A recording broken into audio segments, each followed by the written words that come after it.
Les doy la bienvenida, gracias por venir a la charla de la doctora Sonia Bravo, que es una eminencia, nos da mucho gusto que esté aquí. Me marcho.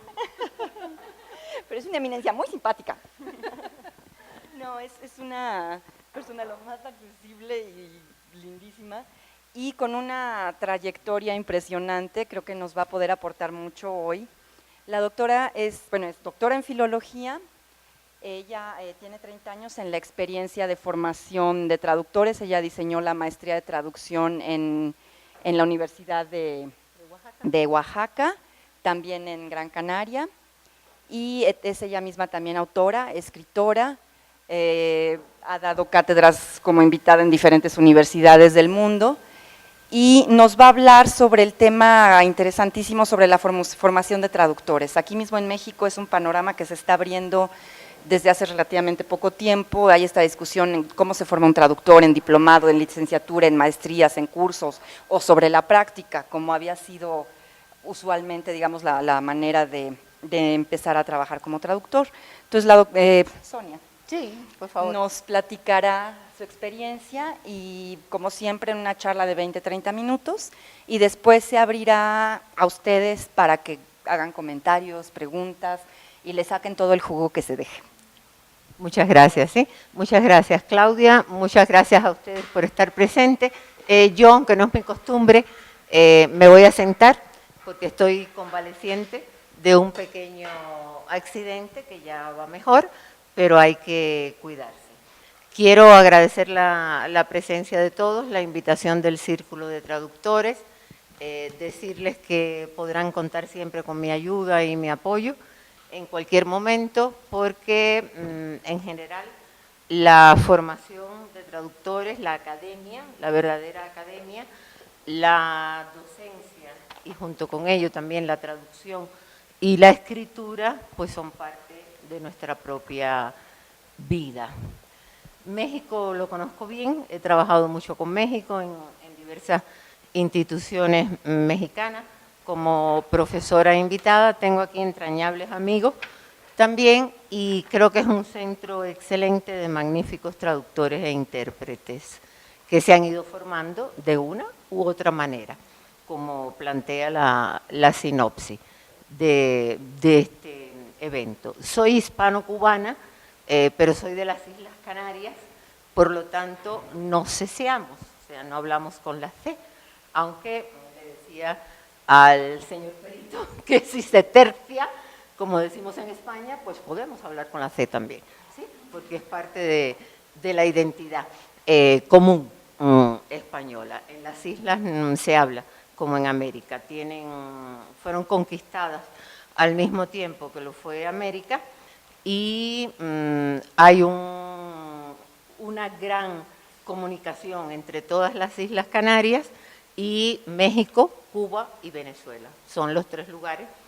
Bueno, y en Estados Unidos hay ciudades enteras de migrantes canarios también.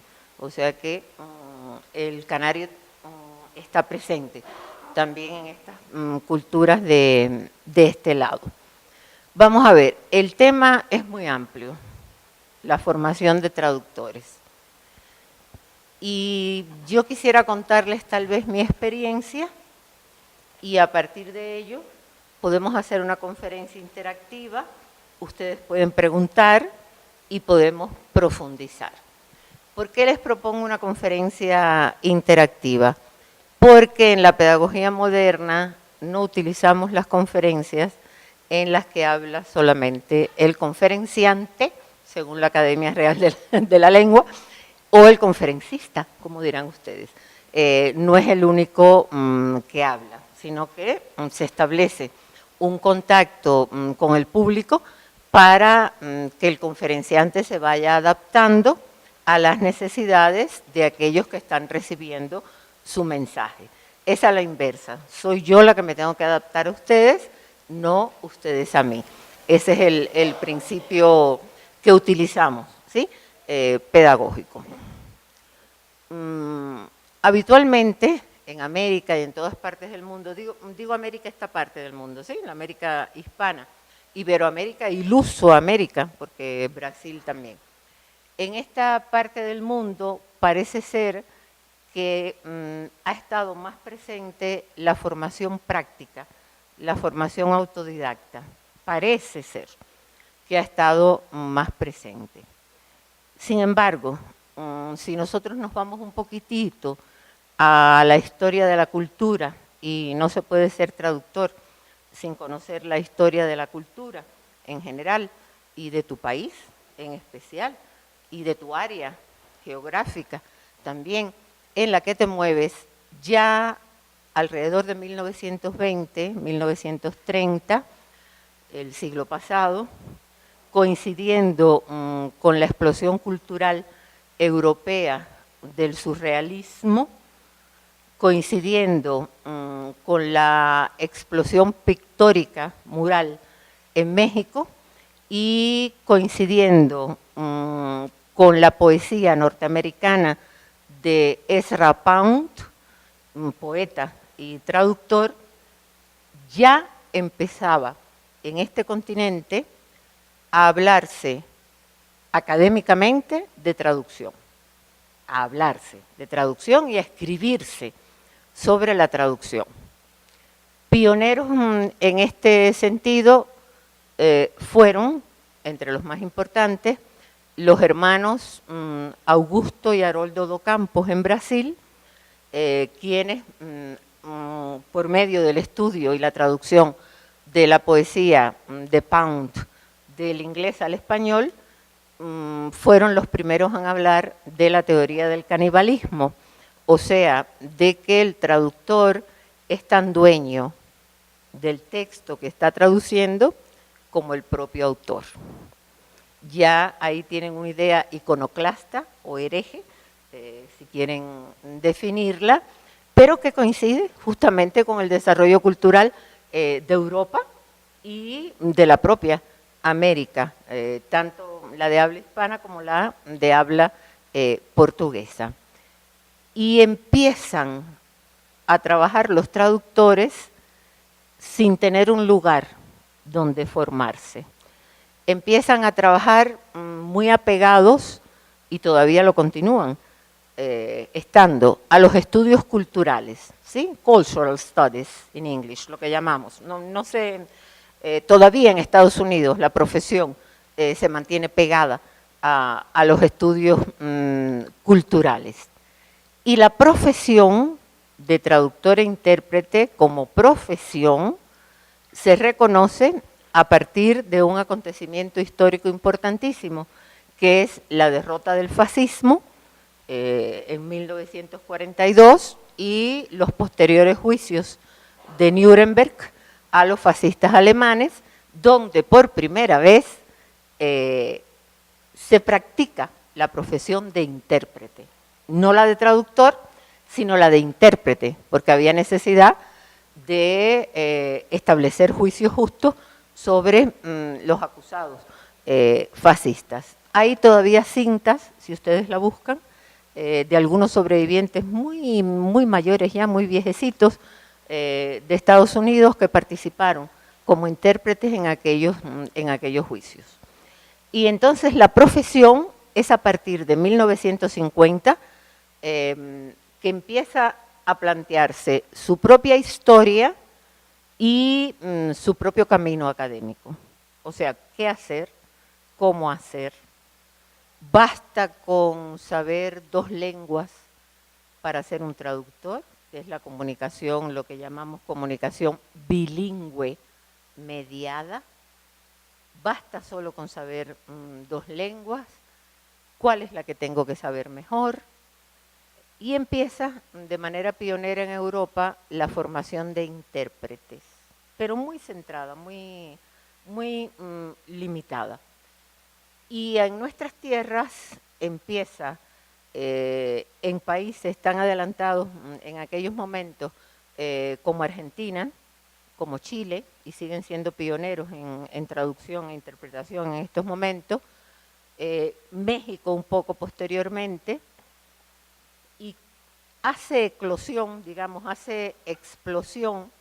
España todavía no forma traductores, lo hará a partir de 20 años atrás, estamos en el 2012, La formación de traductores en España comenzó a finales de los 90 y hace explosión la profesión, por decirlo con una metáfora, en su formación en una isla pequeña que por sus características ha sido siempre una isla volcada hacia el exterior y no, digamos, volcada hacia su interior, que es la isla de Cuba.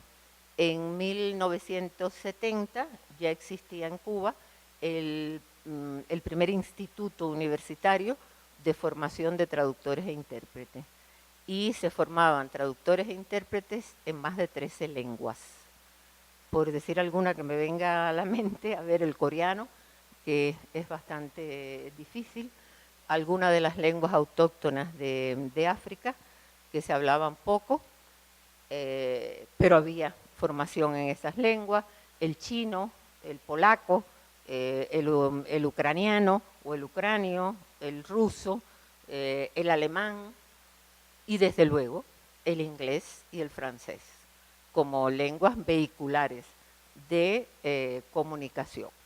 Esa experiencia cubana se extendió a otros lugares cercanos, como son las Antillas, donde en algún momento yo estuve formando traductores en las islas de Aruba y Curazao, que son islas con un estatus especial, pertenecían a Holanda y hablan papiamento, que es una lengua preciosa, que tiene de 5 o 6 lenguas. Y por naturaleza propia, ellos no son solo bilingües, son trilingües, cuatrilingües y bueno, pentalingües, 5 veces, ¿sí? Y de pronto pueden estar hablando con usted en inglés, pasar al holandés, seguir en francés, saltar al papiamento, y realmente esa fue una experiencia muy bonita. ¿Cuándo lo hace España y cuándo lo hace Europa? Traductores ha habido siempre. Ustedes tuvieron la primera traductora e intérprete del continente. Querida, odiada, alabada, denostada, pero fue la primera, que es la Malinche. Fue la primera. Y en los estudios de género, saben, y nosotros vinculamos la traducción siempre, como he dicho, con los estudios culturales, que la figura de la Malinche se ha tratado de rescatar en su dimensión de comunicadora. Desde ese punto de vista. Se hablaba de su extraordinaria inteligencia, que había sido vendida como esclava, y en realidad José Emilio Pacheco, el mexicano, tiene un estudio interesantísimo sobre la Malinche como mujer y como traductora, y Octavio Paz también lo tiene. Octavio Paz y Carlos Fuente han analizado la figura de la Malinche. Entonces, donde quiera que ha habido procesos de migraciones, ha habido traducciones e intérpretes. La palabra traductor viene ancestralmente de Trujimán, trat, de ahí se convirtió el prefijo, ¿no? Y traducir quiere decir conducir a través de. Yo conduzco de una cultura a otra, de una lengua a otra. Y Trujimán era en arameo el que efectuaba las transacciones comerciales. Todos hemos vivido del comercio en todas las épocas. Hubo un momento en que la moneda de pago en el comercio era el cacao, simplemente cacao, y se necesitaba entenderse. La diversidad plurilingüe de México, las crónicas de Indias, todo lo que nos ha quedado de las antiguas culturas y del encuentro entre culturas, o si ustedes quieren choque entre culturas, como se le llamó en el quinto centenario, el encuentro de culturas o el choque de culturas provocó algo nuevo e hizo que la figura de los traductores e intérpretes fueran más que necesarios. Entonces, esta formación es relativamente nueva. Casi todos los que llevamos años en la profesión somos filólogos, ¿sí? Hemos estudiado filología y de la filología hemos ido derivando hacia la traducción. A día de hoy, los estudios de traducción, algunos estudiosos consideran que están ante una ciencia, ella tiene un objeto propio, la traductología. Otros consideran que están ante una disciplina, que todavía no tiene un objeto propio porque continúa muy apegada a la lingüística y a los estudios culturales. Y hay incluso otros que consideran que es una tecnología,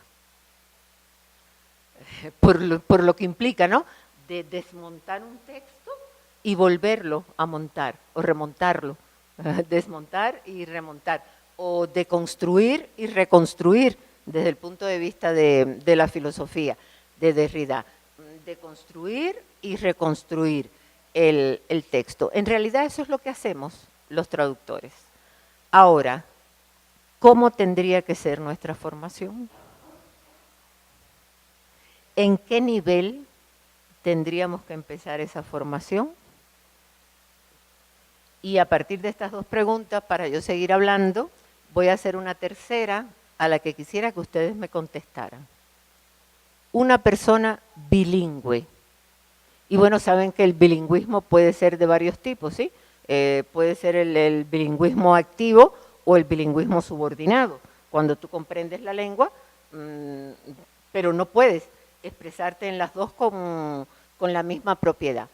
Un bilingüe, por ser bilingüe, ¿es ya un traductor o un intérprete? Es mi pregunta, para seguir conversando con ustedes. A ver, ¿quién quiere contestar? Micrófono, porque estamos en vivo y si no, no se escucha a la gente que está en internet. Hay muchos que hablan dos idiomas. Por ejemplo, yo viví muchos años en Nueva York. Hay un montón de gente que hablan español e inglés, pero no son traductores. Bien, esta es una opinión. ¿Otra opinión? Sí, por favor.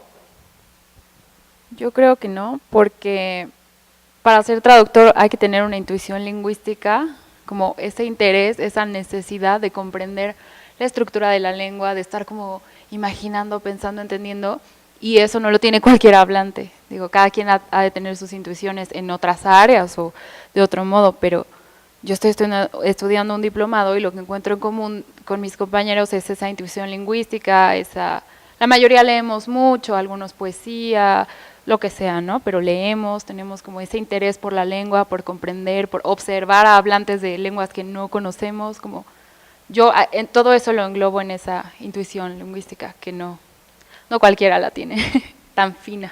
Sí, otra intervención. Hay dos, ¿verdad? Dos opiniones aquí muy interesantes. Una, que es la experiencia propia, y otra, que aparte de la experiencia propia, aporta ya alguna claridad científica y aporta un concepto científico que es claridad lingüística o intuición lingüística. Pues yo creo que sí, que de manera natural uno está, bueno, en ese caso del bilingüismo, pasando de un lado a otro, no sé si con la conciencia o no de lo que está haciendo, pero creo que como proceso sí se efectúa. O sea, que un bilingüe puede ser traductor. Yo creo, como en cierta medida, ¿no? Como está haciendo eso.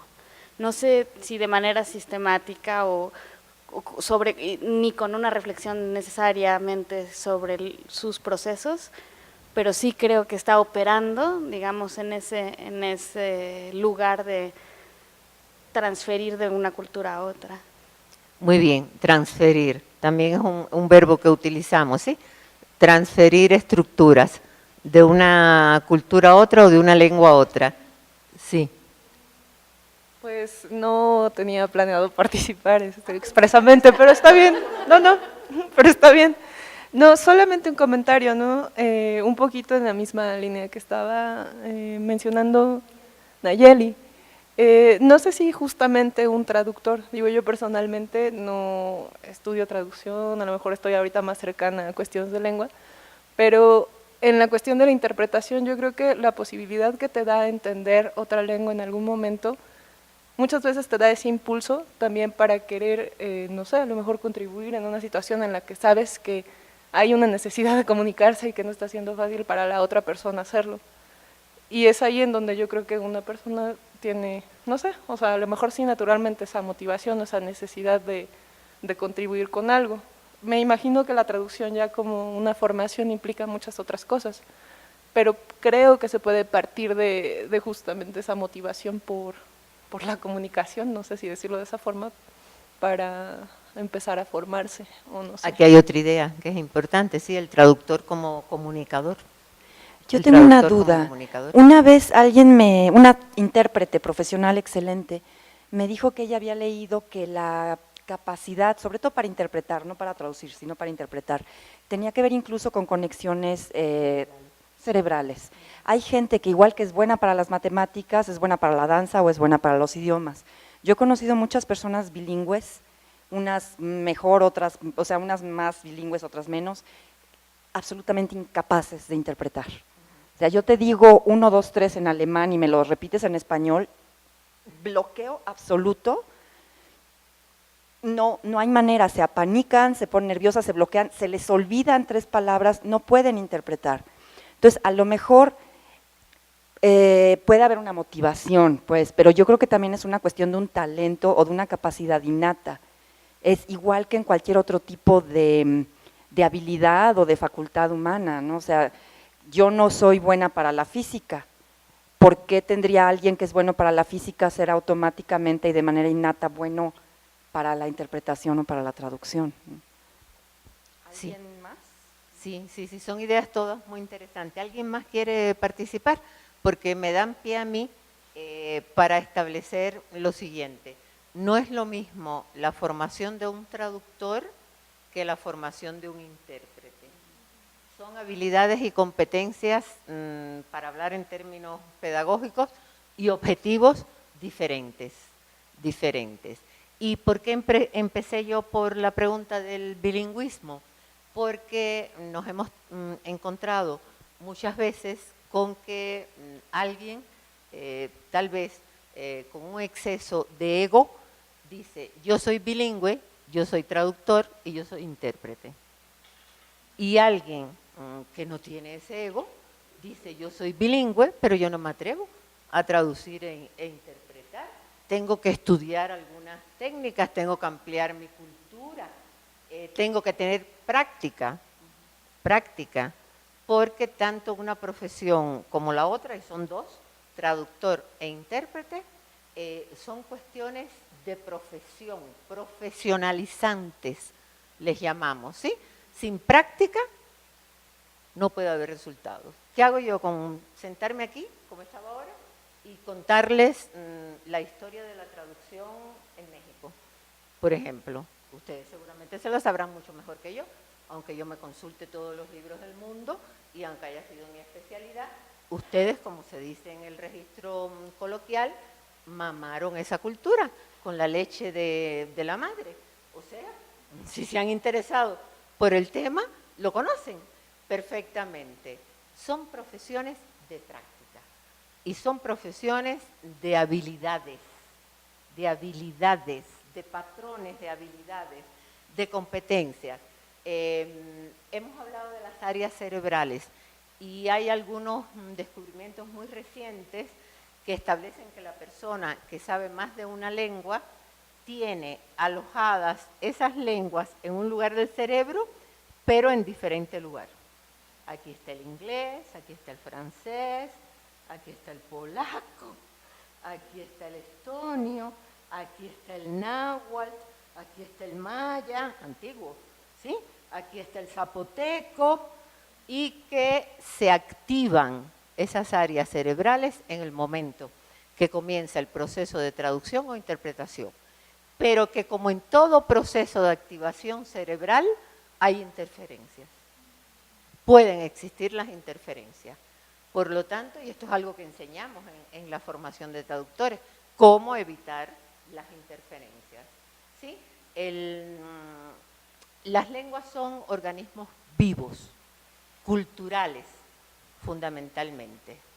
Y yo quisiera ahora que alguno de ustedes me contara, si es posible, si lo recuerdan, algún chiste, alguna broma profundamente mexicana. ¿Algún voluntario? Con registro de lengua y entonación y todo lo demás. A ver si yo lo entiendo.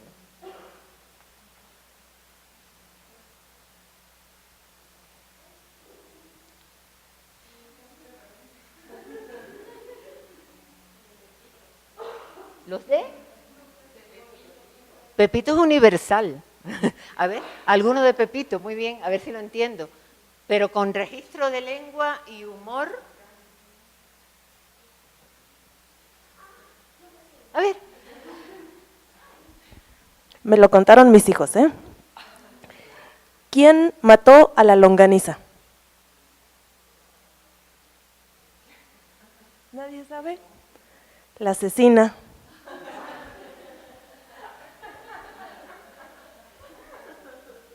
Bien, yo lo puedo comprender porque he vivido mucho tiempo en México y conozco lo que es la longaniza es española y conozco lo que es la cecina, ¿no?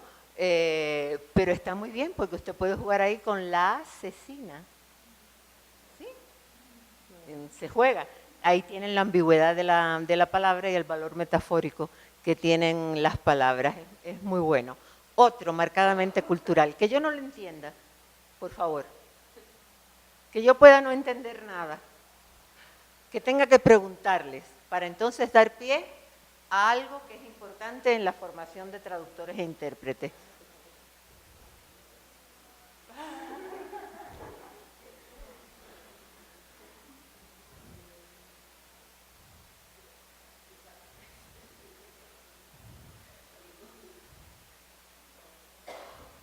A ver, si yo les digo a ustedes, por ejemplo, en las Islas Canarias, que son 7 islas, las más adelantadas son Gran Canaria y Tenerife.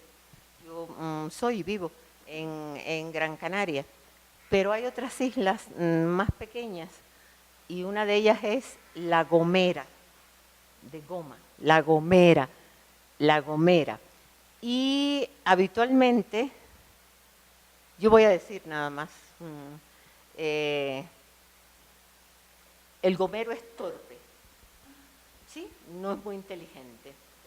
Entonces, si algo se hace mal y ya entra dentro de la sabiduría popular, te dicen, estás como los gomeros.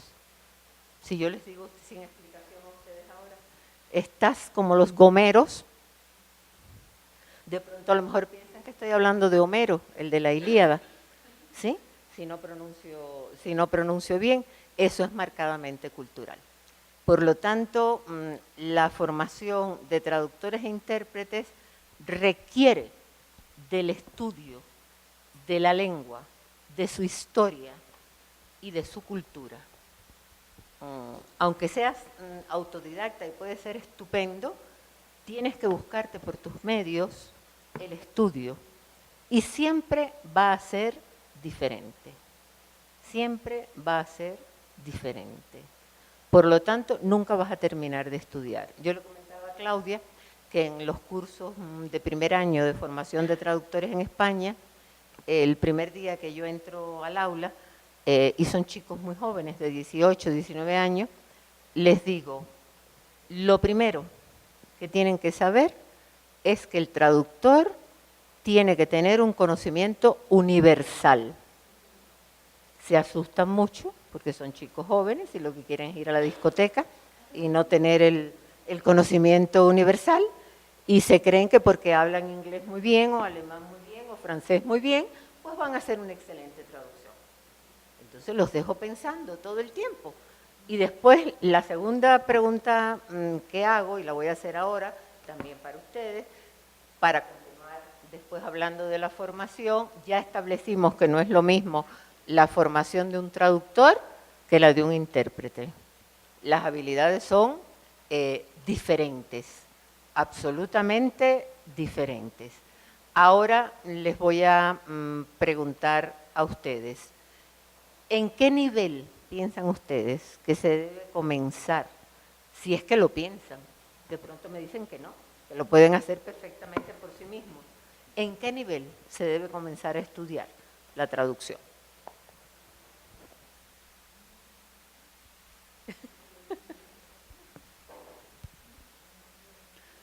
Bueno, por experiencia personal creo que a los 18 años uno es muy joven para empezar.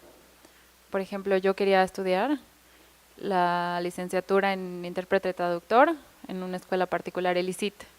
¿Sí? Y me dijeron, no entres porque los chavitos siempre piden como, ay, hoy es cumpleaños de Mariana, podemos no tener clase, y hay profesores que dicen, sí, vamos a partir un pastel.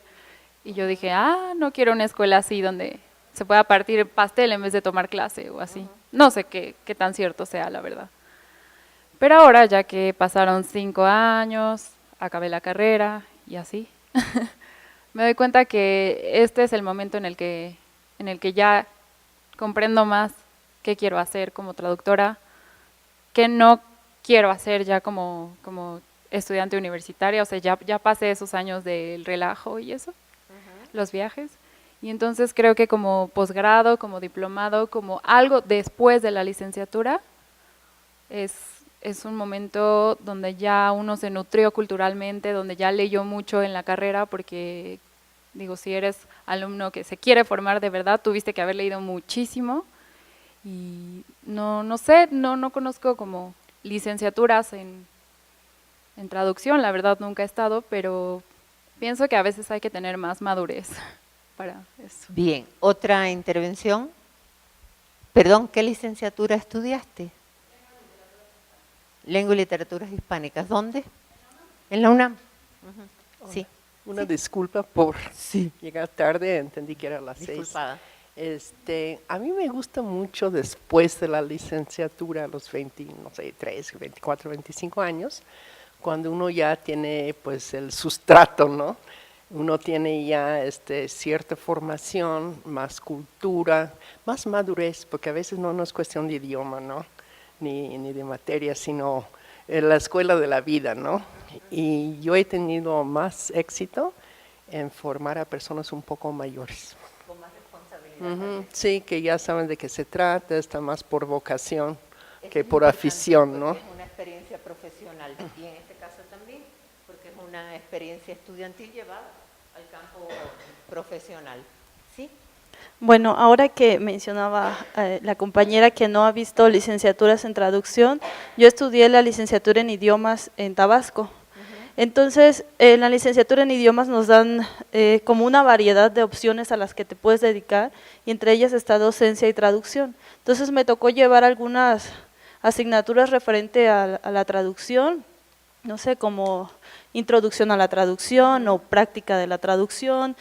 Incluso llevé una de interpretación, y estoy muy de acuerdo en que son cosas muy diferentes.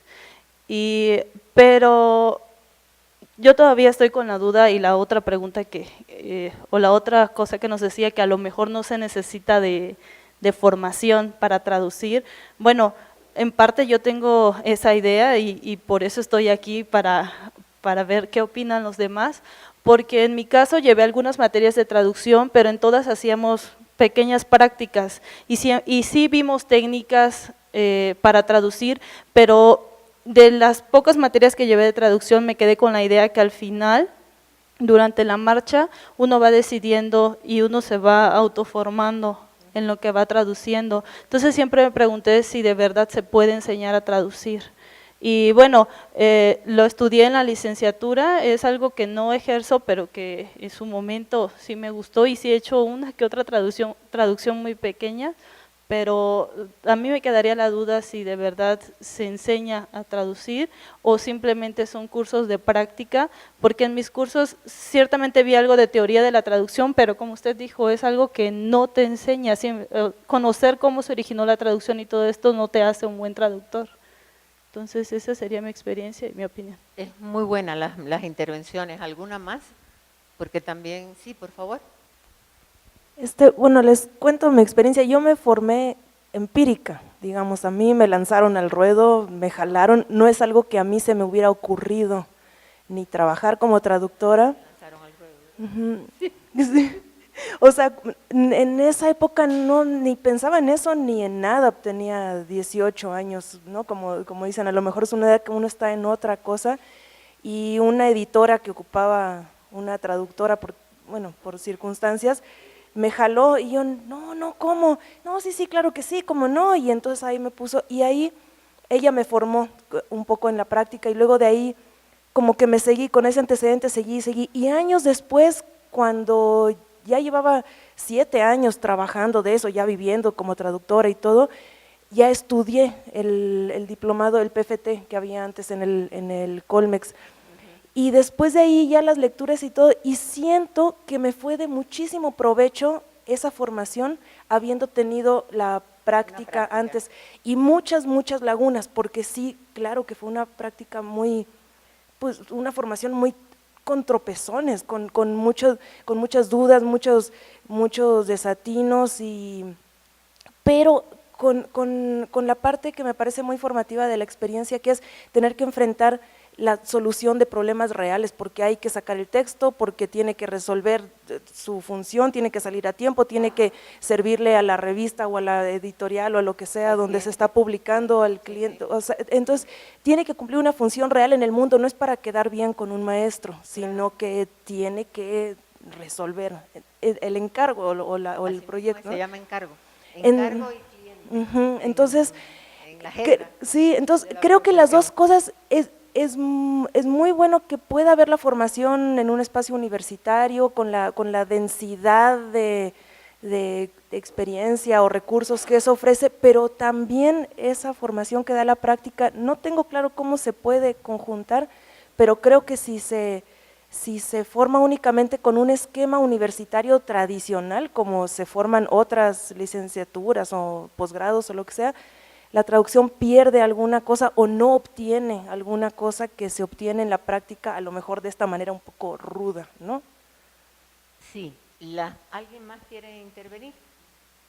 Son excelentes las intervenciones. Vamos a ver, han tocado puntos que entroncan o vinculan la formación de traductores con la manera en que se haga pedagógica. ¿Sí? Yo comencé diciéndoles que esta conferencia era interactiva y que yo no iba tal vez a dictar reglas, sino que eran ustedes los que iban a ir construyendo el conocimiento conmigo, ¿cierto? No es una conferencia que yo la tengo escrita, yo simplemente tengo esto y ya me he olvidado, que es la sinopsis que le mandaron porque, en fin, encontraba que me podía servir de outline o de plan para conversar con ustedes. Pero realmente quien decide siempre hay como una negociación entre los alumnos y el pedagogo y el maestro. Si es una enseñanza tradicional, para la traducción no tiene ningún valor, ni para la interpretación, porque son, como dije, esferas profesionalizantes, en la cual la práctica es lo primero y el enfoque es el deductivo de la práctica a la teoría y jamás de la teoría a la práctica. Si vamos de la teoría a la práctica, pues usted se lee un libro y ustedes emplearon la palabra técnicas de traducción y todavía se sigue haciendo para dolor nuestro, ¿sí?, de los académicos de la traducción.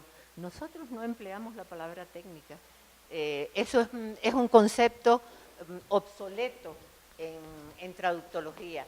Nosotros empleamos estrategias, nosotros empleamos solución a los problemas. ¿Cuál es la solución que le doy a este segmento de traducción? Que este segmento de traducción es una unidad de sentido desde el punto de vista de la lengua. Yo soy de Tlaxcala, primer segmento. Yo soy de Tlaxcala Por lo tanto, y se crea un silogismo si quieren, soy mexicano. ¿Cuál segmento va a traducir primero? Usted recibe toda la información. Se puede quedar en yo soy de Tlaxcala y ahí ya hay todo un segmento cultural que tiene usted que averiguar qué quiere decir eso. Y después yo soy de México. ¿Qué tipo de estado es México? ¿Es un estado desde el punto de vista político? La Constitución mexicana dice que México es república. ¿Y cómo está constituida?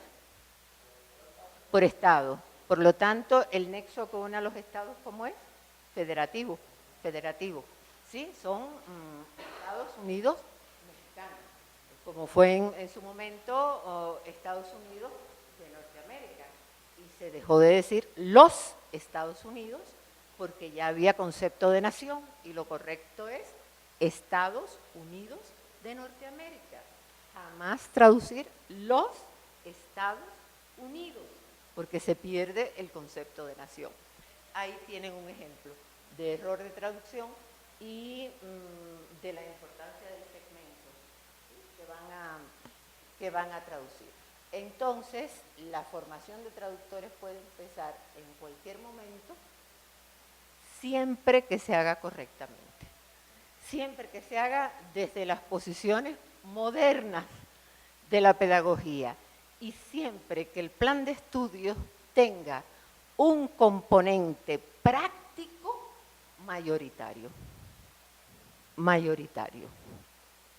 Usted puede mandarle al alumno, léase de la página Historia de del libro que trae Claudia, de Miguel Ángel Vega, léase de la página de la 1 a la 100 y reflexione. Bien, el alumno lee y reflexiona, pero no es esa la esencia de nuestra profesión, es darle solución a los problemas que tenemos. ¿De qué carácter son esos problemas? ¿Cómo los denominarían ustedes? Lingüísticos, traductológicos, semánticos, pragmáticos. Miren cuántas, ya les di 4 variantes. ¿Cómo lo denominarían? Lingüísticos, traductológicos, semánticos o pragmáticos. A ver, ¿sí? Yo creo que va junto, todo. Claro. Porque ¿Y qué es lo que prima? ¿Qué es lo que es prioritario? El encargo y el cliente. Claro, lo que te pidan. La pragmática. Y la pragmática no es otra cosa que práctica. Praxis es el origen de la palabra. Por lo tanto, las dos, la profesión de traductor y la profesión de intérprete, no se conciben sin la práctica. Un plan de estudio a nivel de licenciatura tiene que estructurarse y, por cierto, no se hace nunca un plan de estudio sin hacer antes un estudio de mercado para saber si usted va a tener posibles compradores de su producto modernamente. O sea, si usted va a tener alumnos interesados en matricular, porque si no, ¿qué sentido tiene? Y entonces usted hace el estudio de mercado y el estudio de mercado puede arrojarle que en Oaxaca, por ejemplo, donde hicimos la experiencia, no había, en la zona sur-sureste de México, no se había hablado nunca de formación de traductores, ni había traductores formados en universidad, y que era aconsejable hacerlo en maestría, tratando de suplir, o sea, de sustituir en la maestría aquellos conocimientos que no habían adquirido en una posible licenciatura. Y así se hizo. ¿En qué lenguas había demanda? ¿En qué tipo de traducción había demanda? ¿En qué tipo de interpretación había demanda? ¿Cómo actuaban las empresas y los organismos? Porque esa es la respuesta económica que usted va a tener. No puede ser de otro modo. Y había excelentes traductores en Oaxaca que no llegaron a matricular la maestría, pero que sabemos que son excelentes traductores. Una amiga que vivió mucho tiempo en Oaxaca y que fue parte de algunas conferencias y de algunos proyectos que hicimos en Oaxaca. Entonces, un poco la formación puede empezar en cualquier momento, pero tiene que empezar con un estudio de mercado, tiene que empezar, y aquí está Mariana, que cursó la maestría con nosotros en Oaxaca. Bienvenida, Mariana. Qué gusto, qué gusto. Es un gusto verte. Y lo puede hacer en cualquier nivel. Ahora, se necesita, estoy de acuerdo con usted, es una profesión que necesita mucha madurez, muchísima, muchísima. Por eso lo primero que yo digo cuando entro al aula es el traductor tiene que tener un conocimiento universal. Y me imagino que el que se quiere ir a la discoteca ese mismo día por la noche, y en Gran Canaria suelen ser en esto no tan educados como en México o en otros lugares, ese se levantará y no pedirá permiso y se marchará. Y dirá, pues yo aquí no tengo nada que hacer, yo a esta clase no vengo, porque lo que me interesa es otra cosa. Bien, ¿alguna pregunta hasta aquí? Sí, por favor. Habló un poco de este estudio de mercado que se hace para ver el interés que tienen los alumnos en la sociedad. Sí, esa era mi pregunta, porque por ejemplo en Tabasco están estas variantes y muchos se van a la variante de comunicación y aprenden un poco, ¿no? Ya ahora estoy viendo que no es tanto, pero un poco de traducción, pero al salir se dan cuenta que no hay trabajo de traductor, entonces terminan haciendo otras cosas y esto va haciendo que los que entren y a lo mejor dicen, a mí me gustaría ser traductor, pero si estudio esto no voy a tener trabajo, entonces mejor me voy por otra línea, no me voy a docencia o a alguna otra cosa. Entonces, Sí. mi pregunta era sobre eso, si también se hace estudio de mercado sobre la demanda que pueda haber de traductores. Sí, se hace estudio de mercado, pero voy a decir algo, y esta fue una conferencia que dimos hace algunos días en Oaxaca, en la Universidad Mundo Sin Fronteras, que es una universidad muy linda, una universidad de reciente creación y una universidad que trata de romper las fronteras, las barreras, ¿sí? y de interactuar entre todos nosotros en un mundo que está globalizado y que no podemos salir con la pancarta y decir, estamos en contra de la globalización. Bueno, podemos, yo lo puedo hacer, pero lo importante es que tenemos que interactuar en esta sociedad. ¿Qué hacemos? ¿Nos cruzamos de brazos? No. Bien, entonces en el mundo globalizado, una de las características de las profesiones es que no son para toda la vida. Usted tiene que ir cambiando de profesión según el mercado se lo demande. Y de pronto un traductor se convierte en editor, y de pronto un editor se convierte en traductor, y de pronto un traductor empieza a dar clases de historia o de pedagogía, porque es la demanda la que determina. Y por eso hablamos, desde el punto de vista de la educación superior en Europa, de lo que llamamos formación continua. O sea, su formación no termina ni con la licenciatura, ni con la maestría, ni con el doctorado. Ni siquiera termina con su jubilación, porque la jubilación no le va a alcanzar en este mundo en que vivimos y va a tener que buscar algo más que hacer. Por lo tanto, se está formando y está estudiando toda su vida. Solo damos un inicio. Hay quien tiene 3 licenciaturas, hay quien tiene 3 maestrías, ¿sí? Y no trabaja en ninguna de las 3. Recuerdo un caso de la segunda generación de Oaxaca que quiero y respeto mucho, que es la maestra Luz Estela, que tiene una maestría en sociología y lo que está haciendo es dando clases, tiene otra en enseñanza de lenguas y ahora estaba cursando la de traducción. ¿Y de qué vive? De dar clases de lengua. Otra pregunta en este sentido. Es muy buena la observación. El mercado nunca es estático y la lengua nunca es estática.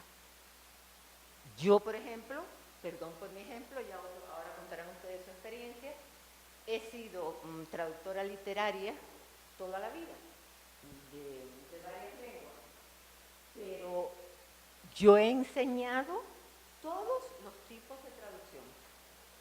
Y ahora, ya por último, hace un par de meses hice 2 enormes traducciones jurídicas. Enormes. Y son preciosas. Y son preciosas. El mercado lo que me pidió, y a mí me interesaba lo que iba a pagar el mercado, fue que hiciera 2 traducciones jurídicas. ¿Qué le digo? Que no. No queda más remedio. Y entonces en la carrera lo que tratamos es, en cualquier nivel, de darle las herramientas para que ustedes desarrollen esas habilidades y esas competencias. Alguien, y ahora voy a pasar a que ustedes intervengan, alguien habló de comunicación. El traductor es un comunicador. Es un comunicador. Por eso muchas veces la carrera de traducción se vincula a otras carreras como periodismo.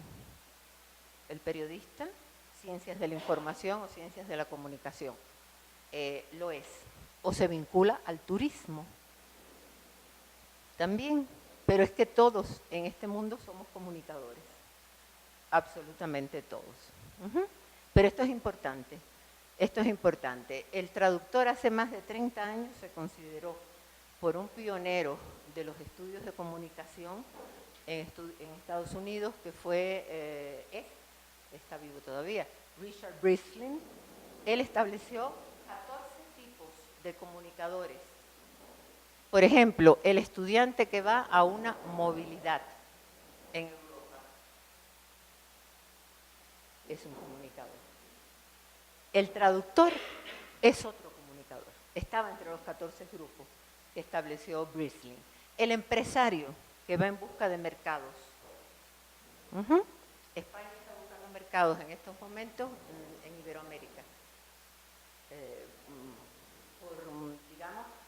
Por la seriedad de algunas empresas españolas que se han establecido en diferentes lugares de Iberoamérica y por la globalización. Todos ustedes conocen Movistar, me imagino, ¿no? ¿Verdad? Yo también lo conozco. Y menuda factura a finales de mes que nos hace pagarle Movistar. Es una transnacional. Y ese es el mundo en que vivimos. A ver, sobre este punto, que ahora querría pasar cuando ustedes opinen. Mariana puede opinar, que fue una excelente alumna, como les digo, y puede decir cuáles son sus inquietudes, cómo se ha enfrentado al mercado. ¿Te lo puedo preguntar, Mariana? ¿Sí? Gracias. Bueno, buenas tardes y una disculpa que llegué tarde. La maestría en traducción en Oaxaca nos abrió los ojos, nos abrió muchas puertas. Tanto así que, como dijo la maestra, nunca se termina de estudiar. Yo creo que fue como que el inicio de, y tanto es que eso me hizo venirme a la Ciudad de México a estudiar el diplomado en traducción. Ahorita estoy cursándolo y es la combinación perfecta que yo estoy logrando ahorita, porque fue primero la teoría y ahorita la práctica, y yo creo que tener la experiencia, pues sí, ahorita solamente estoy en eso, terminándome de preparar y buscando dónde posicionarme, ¿no? Eso está muy bien. Fuiste migrante de la traducción. Sí. Migrante, gracias a la traducción. ¿Alguna otra opinión sobre esto que estamos hablando? Porque tengo muchísimos deseos, tengo un perito traductor y quiero pasar a los diferentes tipos de traducción. A ver, yo dije que a mí me gustaba, es lo que he hecho siempre, traducción literaria, pero ¿qué he enseñado? Todos los tipos de traducción, la teoría, la práctica, la historia, etcétera, y en todos los niveles. ¿Qué diría un perito traductor sobre su formación?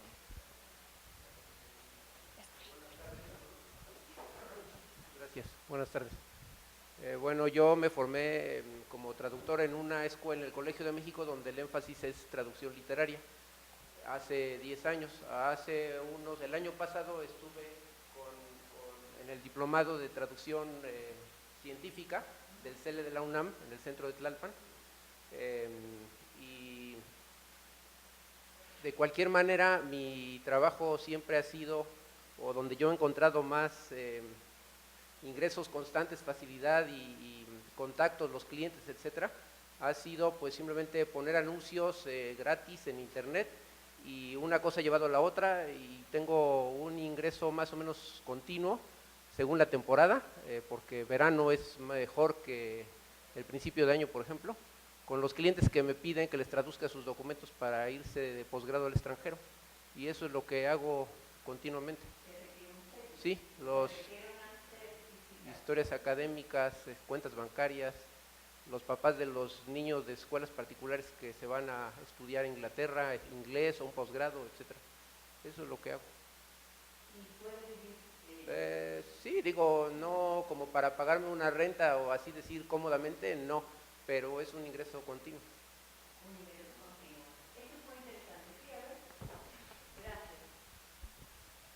Bueno, esto no es experiencia mía, pero yo estudié un semestre, el último de mi carrera en Holanda. Iba caminando por mi facultad, vi que había como la posibilidad de intercambio y dije, vamos, o sea, me encantó la idea. Y entonces tenía que traducir mi acta de nacimiento al holandés, francés o inglés. Y yo pues dije, ¿por qué no? Quiero ver el holandés escrito antes de llegar allá y como ver, sí claro, y ver mi acta de nacimiento traducida. Y me dijeron, fui a la embajada y me dijeron, bueno, solo hay una mujer en toda la Ciudad de México que traduce como así como legalmente con el sello. Y tuve que apostillar mi acta de nacimiento primero por el Metro Candelaria, no sé.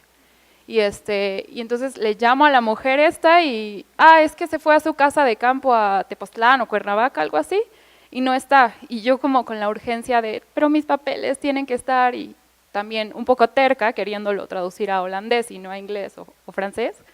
Y pues esperé a que la mujer volviera de su casa de campo, muy relajada, y ya me dijo, sí, discúlpame, me avisaron que querías una traducción, y yo, sí, me urge. Me la tuvo al otro día y por traducir mi acta de nacimiento me cobró 1,000 pesos. Y dije, wow, esta mujer sí se puede ir de fin de semana a su casa, de campo, y seguramente hace otras cosas, da clases, creo que me dijo que daba clases de holandés. Dije, wow, esta mujer ha de vivir muy a gusto, pero pues también hay que considerar la lengua, ¿no? Holandés, ¿quién traduce al holandés? Entonces, yo en mi propia experiencia he traducido para revistas, por ejemplo, la revista de Gandhi, la de Lee Más, y el último trabajo que me pidieron fue la entrevista a Owen Shears, un autor que escribió ahorita In Resistance. Bueno, el tema es la guerra, escribió un libro que habla de eso, y era una entrevista que yo tuve que pasar, la verdad, gracias a las tecnologías actuales, pude pasar a mi iPod y la reproducía cuantas veces quería, desde el punto en que quería, estuviera en el metrobús, en mi casa, no sé, todo el tiempo escuchando, hasta que pude hacer la transcripción, la traducción, y lo mandé por correo, y la tecnología ha sido fabulosa, porque me mandaron toda esa entrevista por una página especial donde descargaba el archivo y así, como que fue una gran ayuda. Claro, porque existe para nosotros también el teletrabajo, o sea, podemos trabajar a distancia, no tenemos por qué buscar el mercado, aquí abajo, ¿sí? Bajar el escalón. Podemos trabajar a distancia, cualquier tipo de traducción. Y ahí tocaste un tema importantísimo, las tarifas de traducción, que no estaba aquí, pero que también han estado ustedes, y yo con muchísimo gusto les contesté la encuesta, averiguando sobre las tarifas de traducción. No es lo mismo traducir al holandés, ¿sí?, o al estonio, o al polaco, que hacerlo al inglés o al francés, porque son lenguas de nuestro entorno.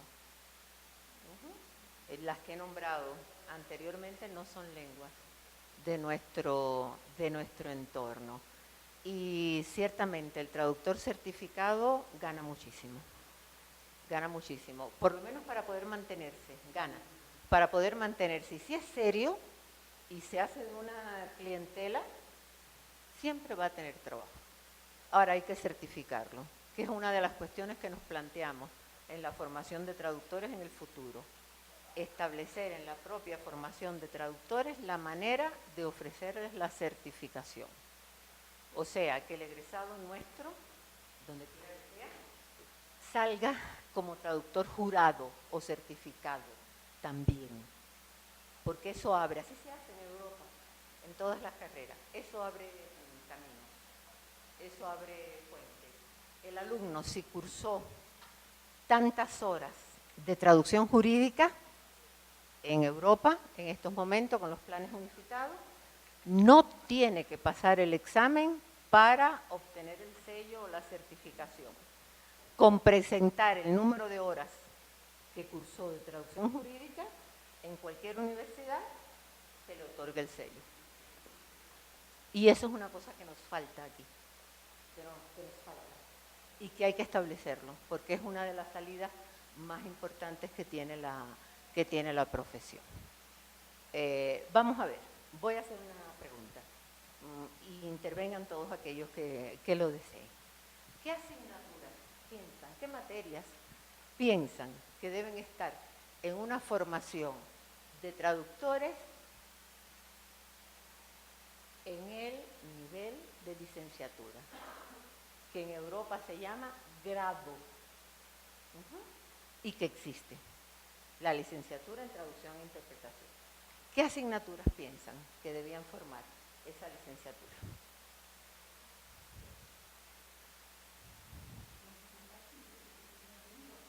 Es genial,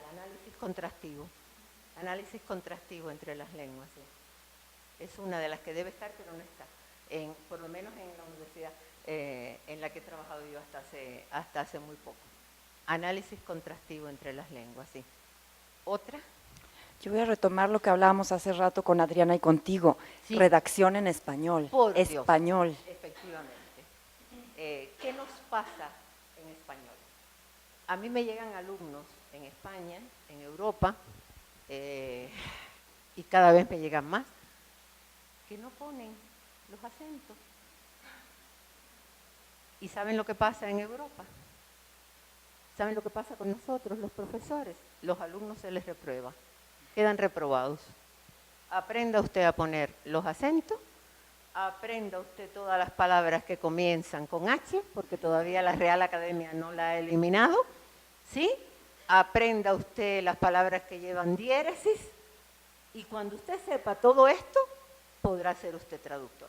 Los reprueban, y la formación más fuerte, Claudia, está en lengua española, como hablábamos hoy, en lengua española. Es la materia que tiene una presencia más fuerte en los planes de formación de licenciatura en traducción e interpretación. Yo agregaría documentación. Muy también.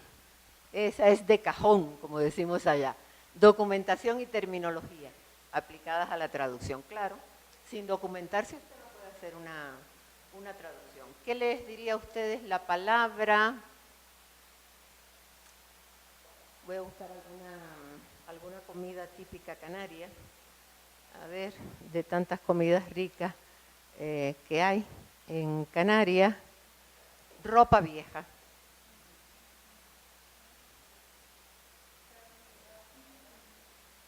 Y garbanzos. Y garbanzos. Estoy subiendo al Face de la Academia Canaria de la Lengua casi todos los días algún concepto para que se vayan familiarizando con ello. Eso es ropa vieja. Sin embargo, pregúntele a cualquier otra persona, un cubano, ¿qué es la ropa vieja? En carne, que tienen también el plato. Es simplemente carne deshilachada, desmenuzada, hecha con tomate y cebolla. Tenemos ropa vieja. Igual, sí.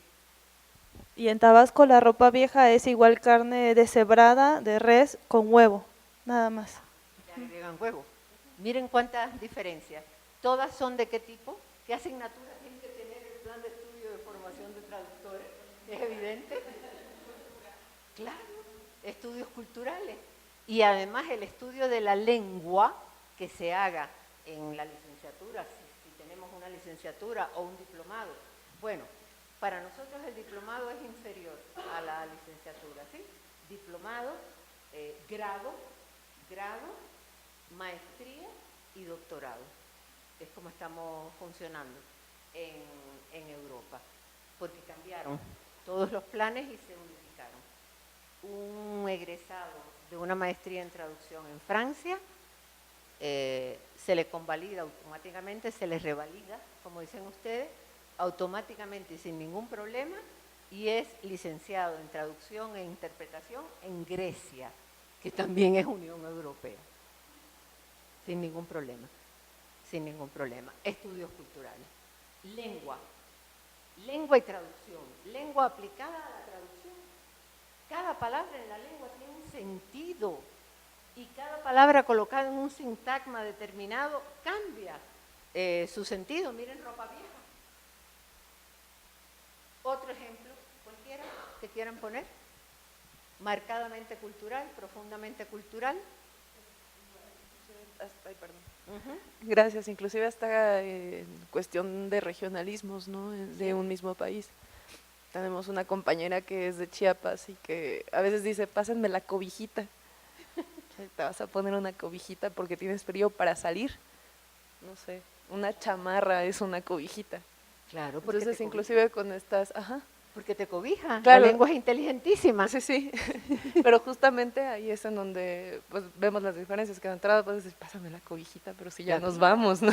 Te abriga. Sí, sí. Sí, dame cobijo, existe metafóricamente en español.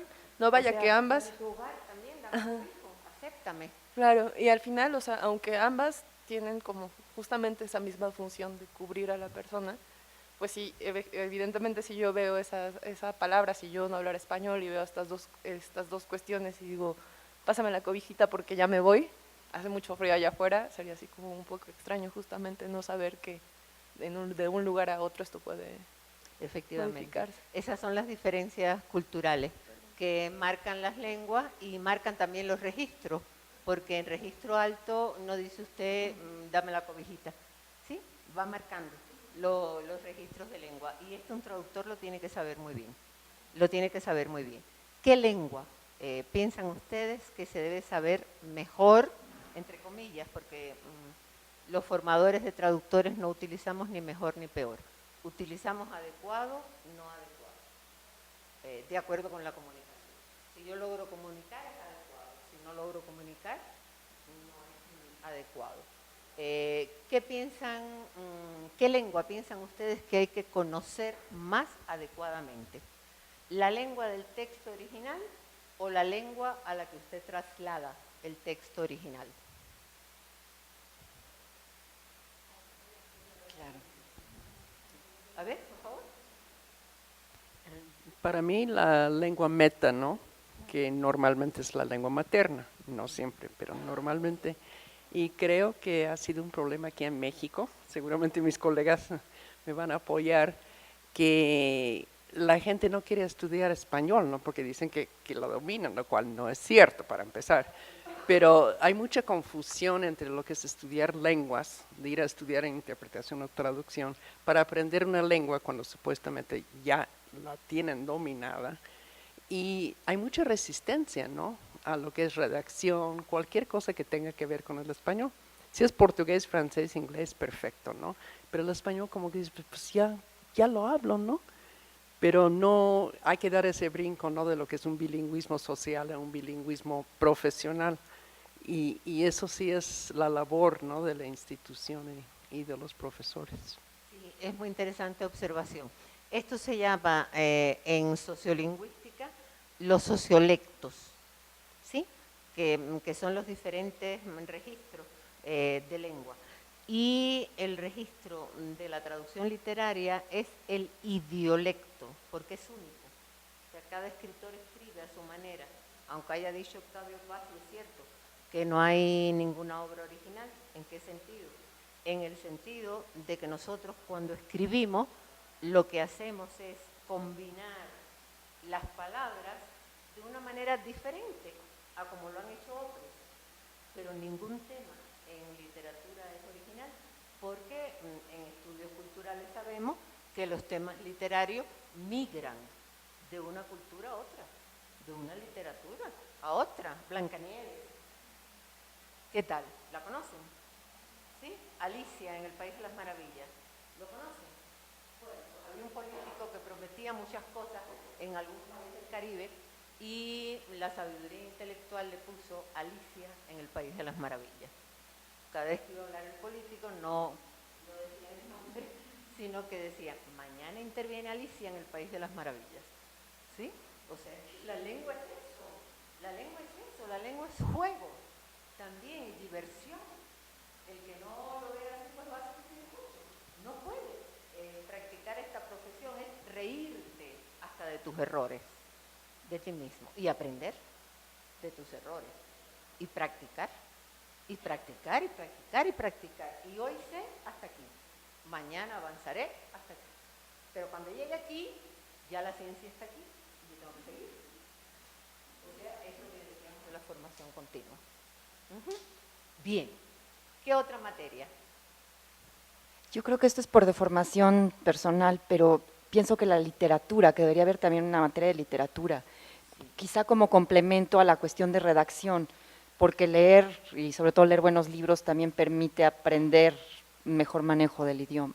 Sí, sí, Claudia, tienes absoluta razón. E incluso ahí nosotros, cuando diseñamos planes de estudio, el de Oaxaca fue un ejemplo, lo tuvimos que hacer generalista, porque era la primera vez que se hacía la formación y no existía, nunca había existido la licenciatura.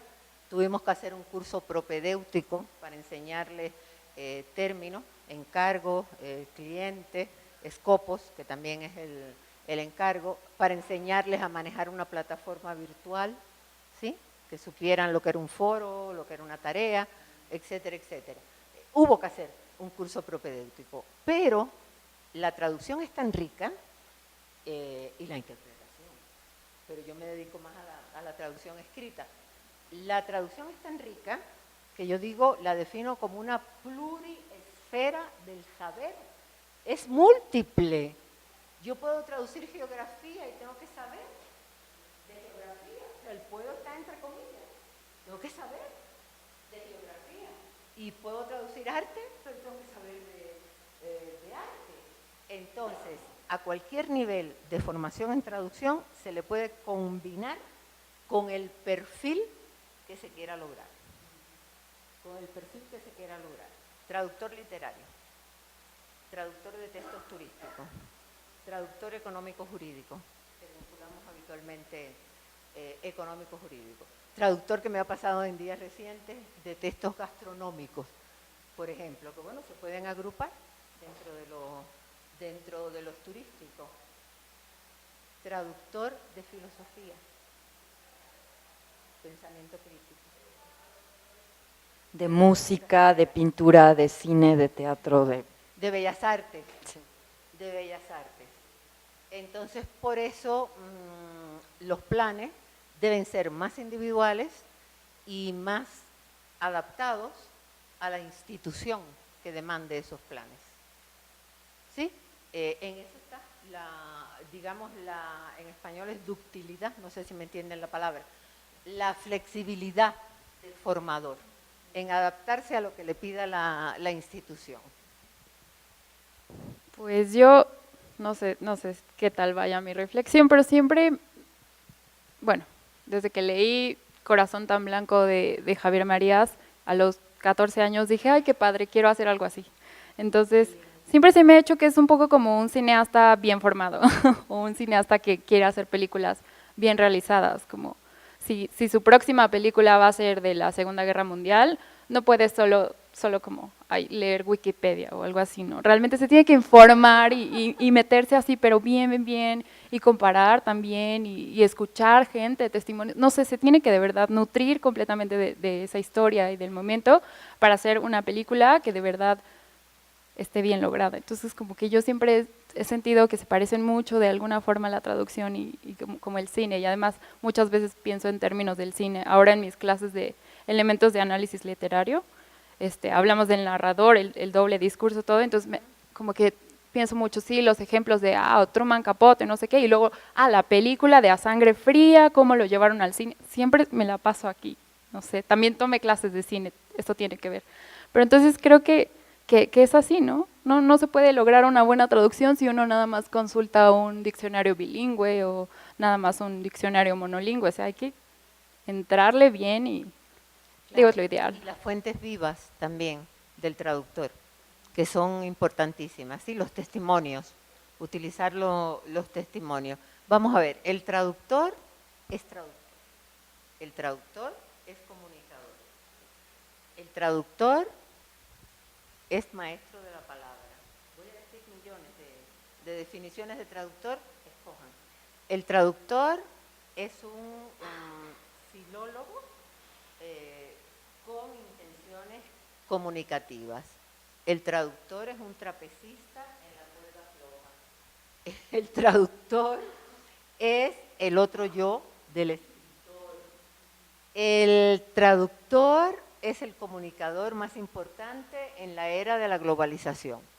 Dije como 10, ¿verdad? ¿Cuál es cierta y cuál es incierta?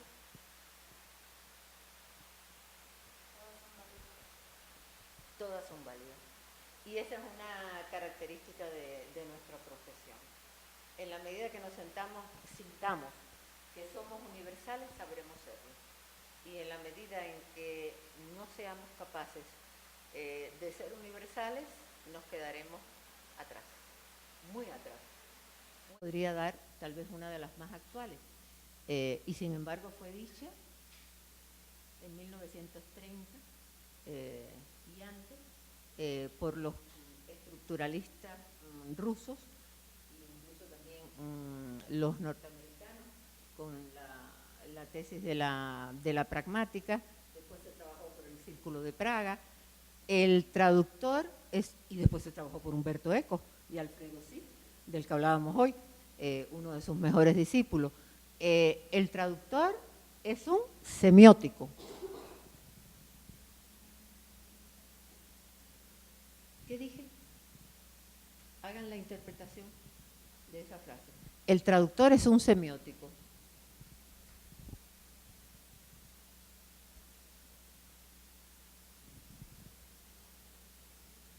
Yo no voy a hablar.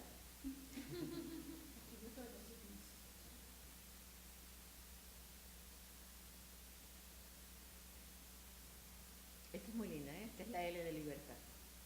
Esta es preciosa. Este signo es precioso. ¿Es eso?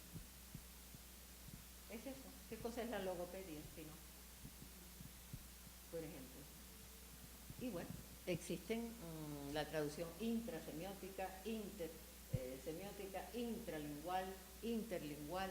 Hay académicos que a día de hoy no aceptan la traducción como un acto semiótico, sino que piensan que es nada más el intercambio entre varias lenguas, o sea, la comunicación bilingüe mediada, que es como se llama científicamente. Y otros estudiosos piensan que no, que es un intercambio semiótico, por cuanto traducción es todo, absolutamente todo. Absolutamente todo. Desde cómo interpreto tu figura, cómo vas vestida, que es mi interpretación, que es subjetiva, porque hay un momento subjetivo y hay también una parte objetiva, como es lógico, ¿sí? Y hay mucho de ti, de tu personalidad. Pero yo lo interpreto. A lo mejor te acepto y a lo mejor no. Otra pregunta en este sentido. Sí. Es que no va en ese sentido, sino yo me quedé con la duda cuando preguntaba de las materias que debían ir. Bien. Entonces, como les mencioné, una de las materias que yo llevé fue práctica de la traducción. Y como una de las cosas que mencionó también fue que primero va la práctica y luego va la teoría, entonces no sé si en realidad se debería meter en una, porque lo hablábamos a nivel licenciatura, si se debería meter una materia de práctica de la traducción o varias materias de práctica de la traducción, o bien en todas las materias como sean literatura, no sé, en todas se deba hacer prácticas, no sé cómo entraría la práctica en eso antes de la teoría. A ver, en licenciatura, ¿sí? Sí, a nivel licenciatura. En licenciatura, vamos a ver. Mira, esa es estoy trabajando, he estado trabajando las últimas semanas en ello, muchísimo y pensando, ¿sí? Hay muchas maneras de hacerlo. Una licenciatura en lenguas, en idiomas, se puede fortalecer con una serie de optativas en traducción de tipo práctico. Y una licenciatura, que ya Europa no habla de licenciatura, sino de grados. Un grado en traducción se concibe práctico y sencillo. Muy práctico y muy sencillo. Porque como hay el concepto de universidad-empresa, es necesario que el alumno salga, encuentre empleo, tenga los conocimientos, competencias y habilidades mínimos y ofrecerle los más profundos en la maestría.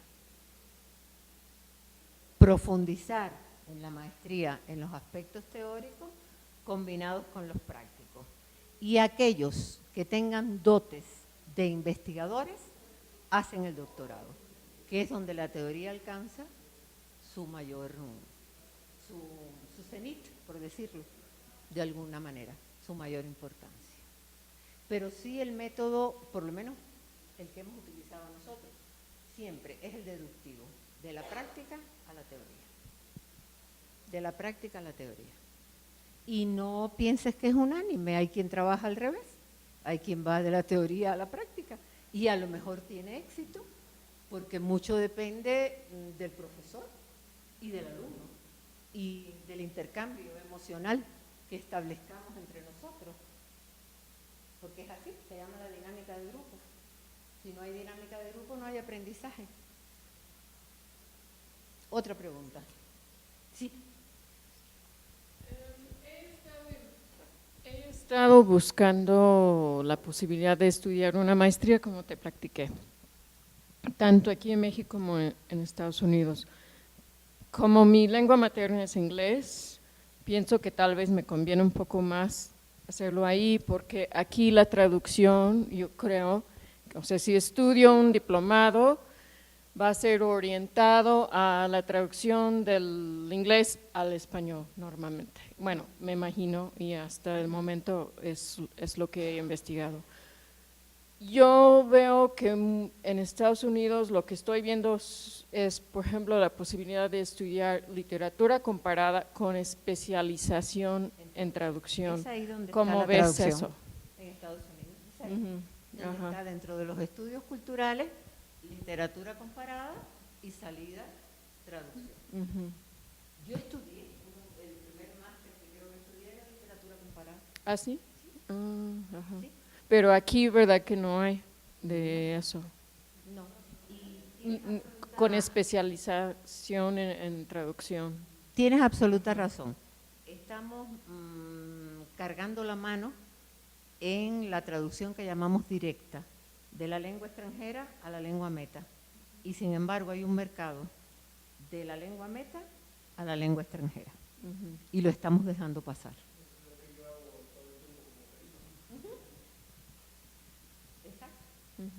Exacto. Exactamente. Y ahí se plantea una cosa interesantísima, porque este tipo de texto, según el cliente, a veces el cliente dice, lo quiero exacto a como está el documento. Y entonces cuando es exacto a como está el documento, se violan todas las reglas culturales de la lengua. Y entonces el documento es fiel, porque al certificarlo, se certifica que es fiel al original. Y resulta que en traducción no hablamos ya de fidelidad, sino de lealtad. Ser leales. Sin embargo, este tipo de documentos tienen que ser fieles. ¿Así? Fiel y exacta. Del documento original. Del documento original. Sí. Bueno, muy bien la intervención. Pero si esperas un poquito, a lo mejor sale algo por ahí. ¿Sí? Un poquito, nada más. Eres muy capaz y has practicado la traducción con éxito, lo sabemos. Y eres un ejemplo. O sea, lo has hecho simplemente por conocer las dos lenguas y con tu trabajo y con tu esfuerzo. Y la práctica, y la práctica, y la práctica, y la práctica. Otra materia de licenciatura. Yo no les voy a decir cuál es mi opinión, porque si les digo cuál es mi opinión, pongo al descubierto el as, que uno guarda siempre debajo de la manga, ¿no? Y lo voy a dejar guardado debajo de la manga. ¿Qué otra materia ven en la licenciatura? En una posible licenciatura, que repito, que en Europa se llaman grados.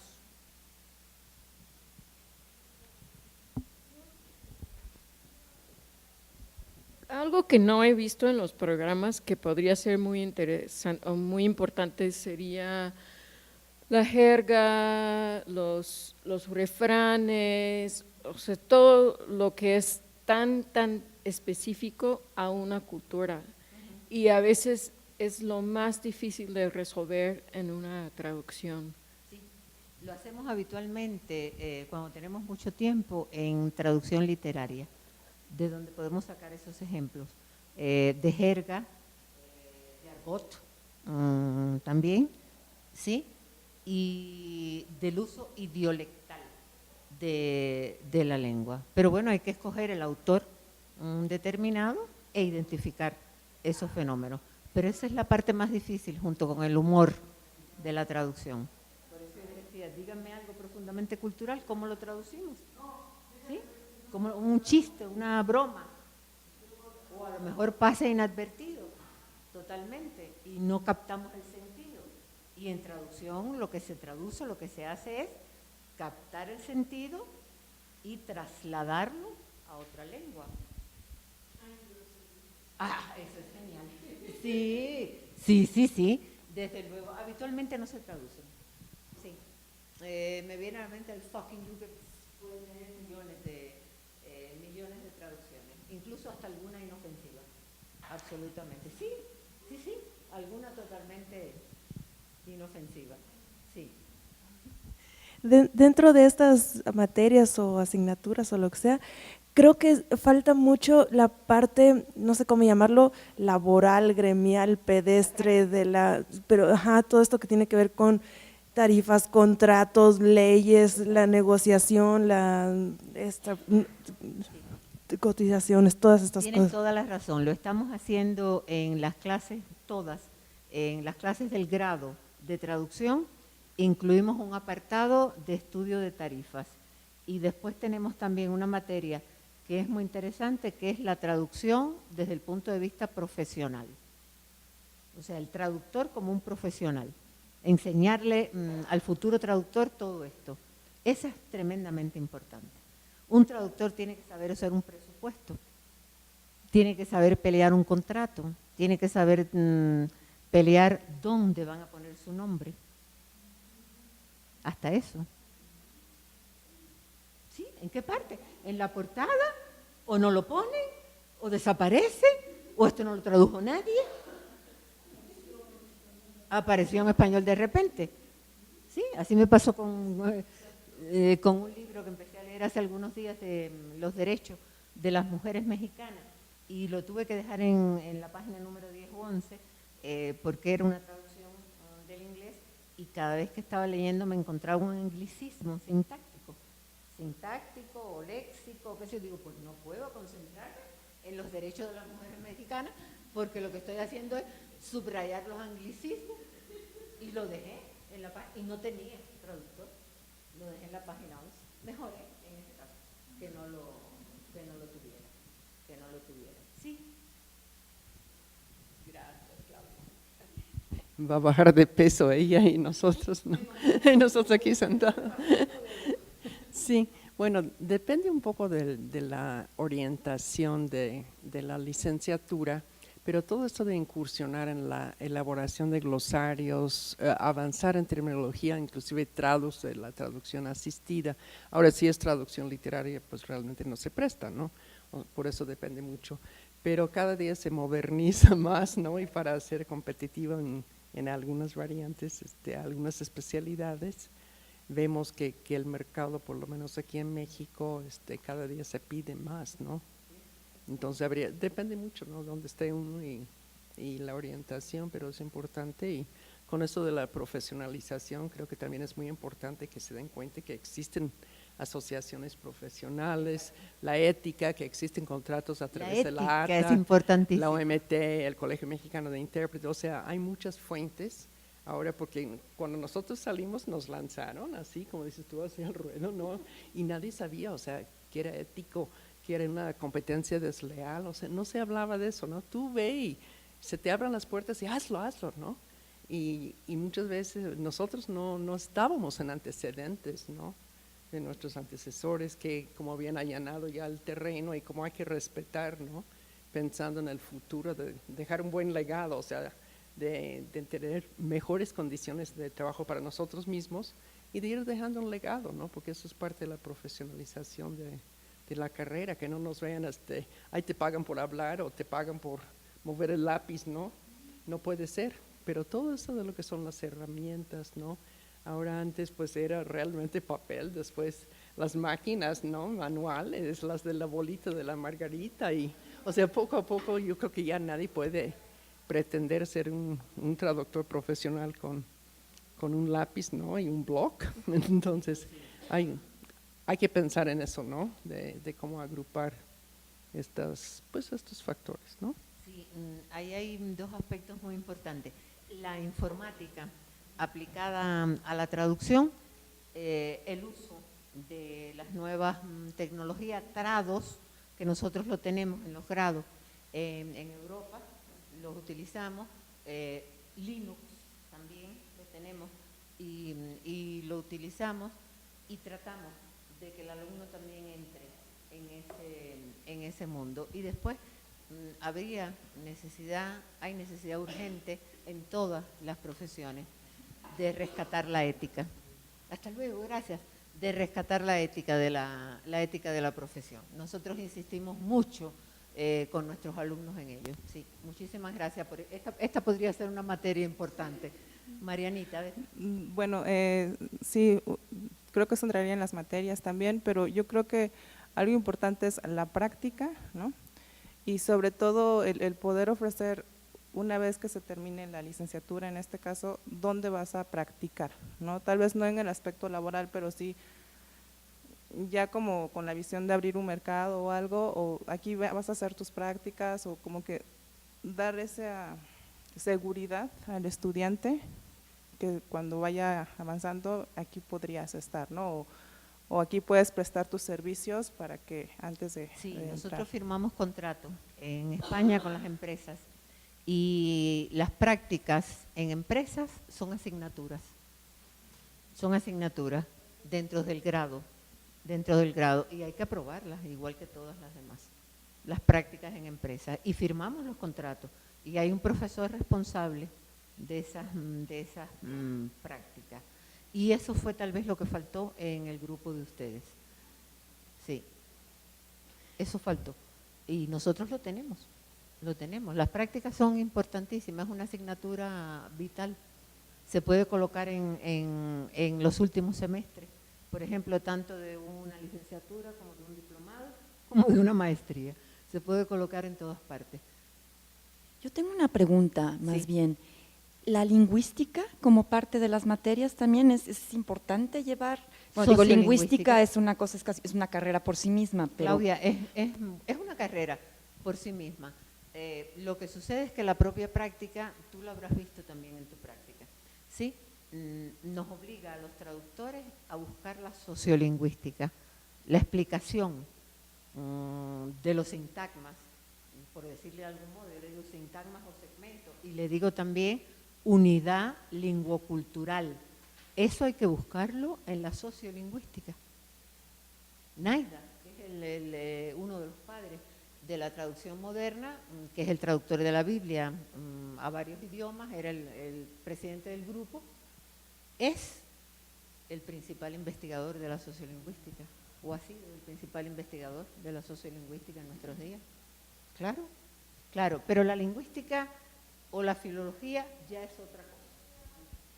O sea, la traductología, yo comencé la plática explicando que la traducción se había separado y que algunos la consideraban ciencia, otros la consideraban disciplina, otros la consideraban tecnología, otros la consideran arte.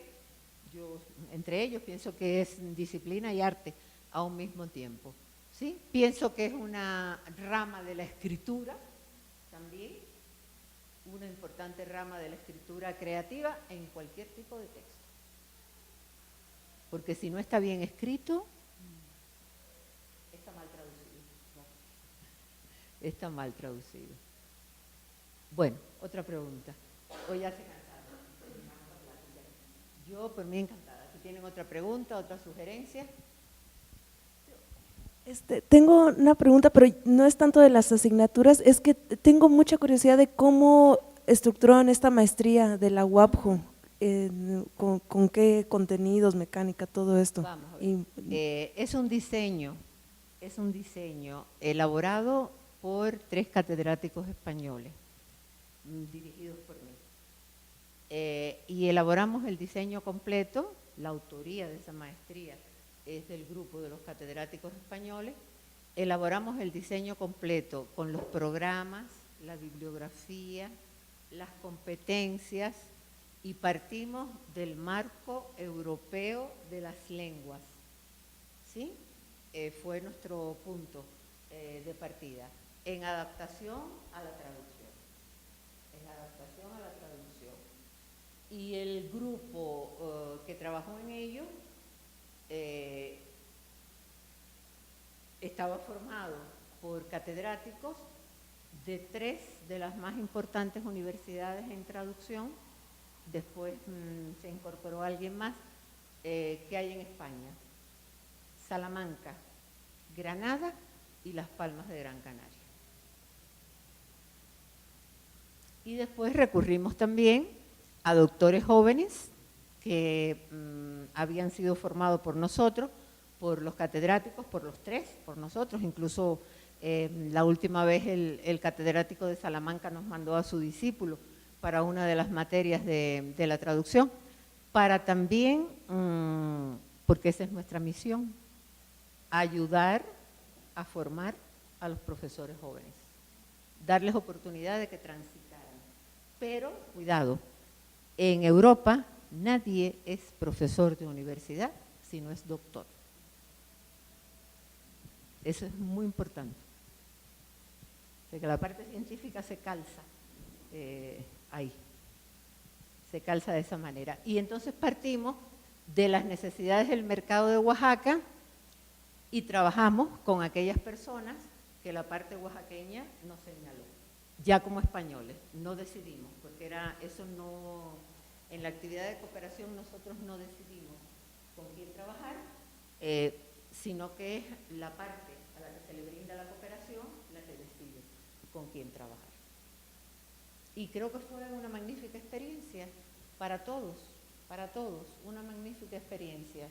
Los catedráticos españoles salimos todos, yo conocí a Oaxaca ya, pero salimos todos enamorados de Oaxaca. Yo siempre he estado enamorada de México, por lo tanto no era nada raro. Logré transmitirle eso al grupo y un poco, ya así para orgullo nuestro, ya no tenemos la financiación española por la crisis, ya no tenemos la maestría en Oaxaca, pero seguimos funcionando como grupo. Somos un grupo de trabajo y creo que eso es una cosa estupenda, ¿sí? Que el resultado haya sido tener un grupo de trabajo, un grupo de compañeros que tú le digas, hace falta que hagamos esto en tal lugar, y que ese compañero te diga, vamos a tal lugar a hacerlo, sin pensar nunca en salarios, porque la cooperación al desarrollo no se paga. Se empezó a pagar a los catedráticos españoles cuando España dejó de financiar, y se hizo con sumo cuidado porque era un trabajo de cooperación, y al ser un trabajo de cooperación, pues 5.000 pesos mexicanos en Europa no son nada, absolutamente nada, ¿sí? Ni se pagaron horas de preparación de clases, nada. Y entonces ese programa no está funcionando. ¿Y hay la intención de mudarlo quizá a otra parte, Tal o vez. otra institución? Tal vez. ¿Cómo podría funcionar? Tal vez.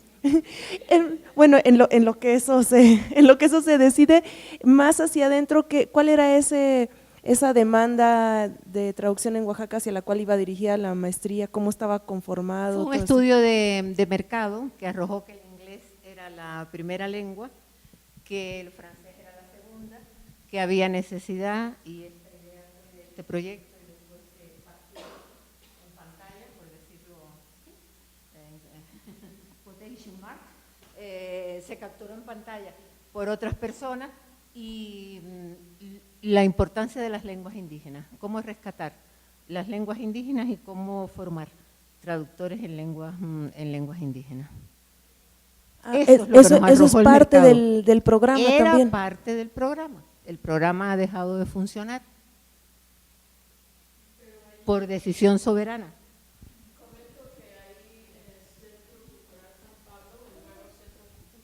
El nuevo Centro Cultural San Pablo en Oaxaca están trabajando ese tema de la traducción. Creo que lo que están haciendo son obras en español que están traduciendo a lenguas indígenas. Seguramente ese es Sepiadet, tal vez. Yo acabo de tener también allá una entrevista con las personas de la INALI, del instituto, del INALI, que también están muy interesados en ello. Pero era parte de nuestro proyecto. El proyecto era muy ambicioso, era a largo plazo, pero bueno, tuvo algunas dificultades. Qué lástima. No, las crisis siempre, las crisis son para nacer mejor. Otra pregunta. Acoto. Ya entiendo las preguntas, Lucrecia. A ver, dime. ¿Y qué tipo de institución o qué tipo de marco tendría que acoger esta maestría? Un marco honesto, un marco académico en el que se funcione en interés de la academia y no por intereses personales y políticos. Ese es el marco. ¿Y se le ocurre alguna en particular? ¿Dónde le gustaría? ¿Dónde soñaría que estuviera su maestría? En México. Pero por ejemplo, que como la UNAM. Yo he trabajado con la UNAM mucho. Ellos tienen el diplomado del CELE. Quiero, sí, y además tuve excelentes alumnos en la UNAM y excelentes catedráticos también que hay de traducción en la UNAM y en el propio CELE también, la diplomatura que está cursando Mariana. Pero vamos a ver, hay un verso muy lindo, una cuarteta de José Martí que dice: yo vengo de todas partes y hacia todas partes voy. Arte soy entre las artes y en los montes, monte soy.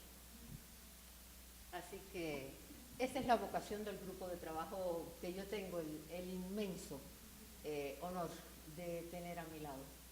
Esa es la vocación de todos nosotros. Y lo que nos interesa es eso, la honestidad, la academia, que no se politicen las acciones de la academia y el principio fundamental, a cada cual según su trabajo. Y estaríamos encantados en cualquier parte. Digo, curioseo, porque es asombroso, ¿no? Está un programa ahí buscando dónde anidar, ¿no? Sí. Pero hay gente muy buena. Sí. Que ya levantó vuelo, ¿sí? Y hay otra que quiere levantar vuelo. Y siempre que hay un momento de ruptura es para que nazca algo mejor. Tengo curiosidad de preguntarle a la compañera que ya lo cursó, ¿cómo fue la experiencia? Pues la experiencia fue muy buena, ¿no? Todo fue, al principio, pues como decía la maestra, no teníamos la formación o ni idea de realmente lo que era traducción. Todos éramos del grupo maestros de inglés, ¿no? Como segunda, como lengua extranjera. Pero ya una vez entrando al programa, estudiando y trabajando con los doctores, pues nos abrieron, bueno, a mí en lo personal, voy a hablar por mí nada más, porque estoy aquí, a mí me dejaron con muchas inquietudes de seguir y aprender más, y sobre todo la cultura, la lengua, y eso es, o sea, como dice la maestra, fue una ruptura, todos sufrimos al final de cuentas, ¿no?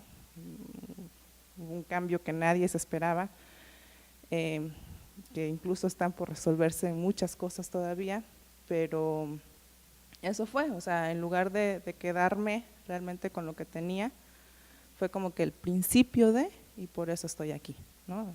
Buscando más, y yo eso se lo agradezco, ¿no? A los doctores, a la doctora, que ella es como nuestra mamá traductora, ¿no? Así la llegué a considerar, y sí, esa fue mi experiencia. Bueno, no sé si le contesté la pregunta.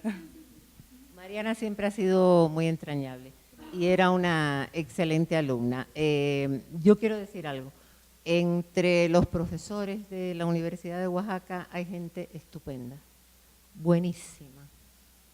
Yo me enorgullezco de tener amigos de esa universidad y de la facultad en particular.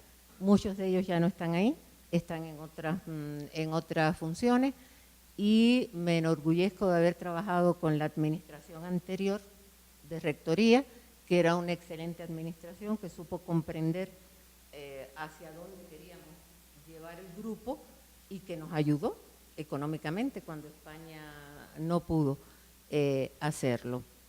Y pues no quiero decir nada más. Quiero preguntar una cosa también de la maestría, pero ya no va en ese sentido. Has comentado aquí ya hace rato que era un programa que tenía el interés particular de ser un factor social, porque el sur de México es la más pobre del país. Ahora que ya no se puede hacer la maestría ahí, ¿quisieras que se conservara ese elemento, o podría ser algo que eventualmente, si se traslada, por ejemplo, al DF, pudiera prescindirse de él? ¿Cuál es el perfil que le quieres dar ahora a la? Yo creo que ese elemento lo agotaron allí, no lo agotamos nosotros, ¿sí? Y creo además que siempre cuando se toman decisiones hay que tener responsabilidad, que era lo que no quería decir hace un rato. Y el grupo que lidero no está de acuerdo con algunas decisiones que se tomaron, con algunas actitudes que se tomaron, porque nos cansamos de explicar que no era una maestría política, en absoluto, en absoluto. Y bueno, pues donde sea, ¿sí? Porque además el elemento que no nos pueden quitar es el humanismo, el elemento que no nos pueden quitar es la academia. Y ya contribuimos al desarrollo de la zona sur-sureste. ¿Por qué no desarrollar otras zonas también? Y otros lugares. Yo he trabajado, antes de trabajar en Oaxaca, trabajé aquí con ustedes muchísimo, en la UNAM, en la UIC, muchísimo, antes de trabajar. Y el grupo está dispuesto a seguir trabajando. Que le empieza uno a hacer ebullición el cerebro, así como, ¿y dónde lo anclamos? ¿Dónde lo anclamos? ¿Dónde?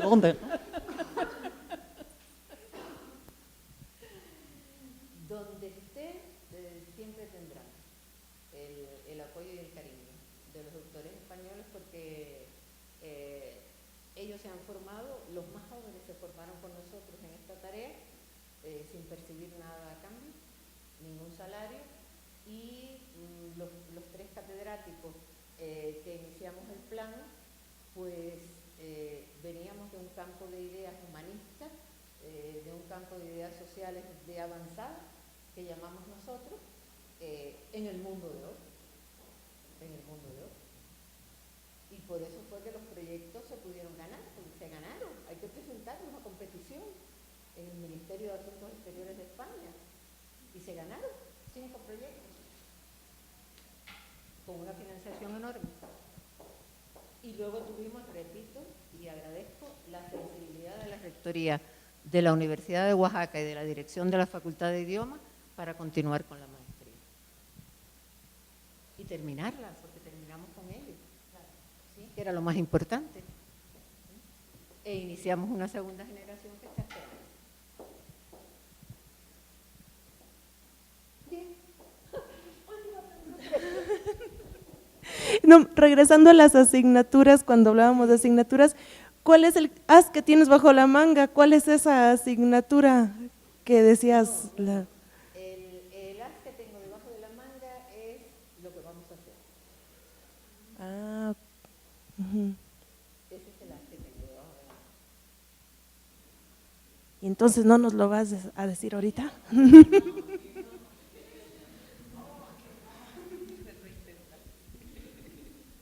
Basta con decir lo que dije de Martí, que siempre me anima, basta con haber formado un grupo excelente de traductores y seguimos trabajando, que es lo importante. La academia exige rigor y honestidad, si no, no se es académico. Se es otra cosa, que no puedo meterme en la vida privada de nadie. Todo el mundo, como si alguien quiere saltar ahora por ese cristal, todo el mundo es dueño de sus actitudes. Sí, desde luego, pues en eso está la convivencia humana, ¿no? Yo no lo voy a saltar porque sé que me voy a dañar. Y desde luego, y creo que ya todos están cansados, agradecerle a la Iglesia, agradecerle a Claudia, agradecerle a Diana, que no está aquí, agradecerles a todos ustedes que hayan estado, agradecerle a México porque siempre ha sido tierra de acogida para todos los académicos y a la vez tierra de grandes académicos y de honestos académicos y de honestos académicos. Estamos en el Centro Cultural Español y de España nació el Colegio de Letras. Nació el Colegio de Letras. Y estamos con especialistas de Estados Unidos. Y Estados Unidos es parte de nosotros mismos por la geografía, por la cultura y por todo lo demás.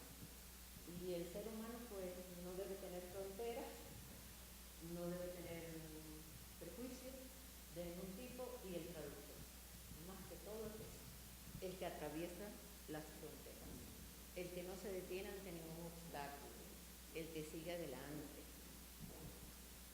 Tomás Segovia falleció en España y lo he extrañado yo muchísimo hoy cuando veníamos contigo en el auto. Y tantos grandes, Federico Patán, que está aquí, tantos grandes que tenemos en México, y que son nuestros también, porque lo son, de la traducción. Alfredo, hablamos hoy, Alfredo Circulado, Alfredo Michel, ¿cuántos? Adriana, que ahora no está haciendo traducción, ustedes, que están haciendo este magnífico trabajo en el círculo, la UNAM, donde yo he trabajado con muchísimo gusto en la licenciatura en lenguas modernas,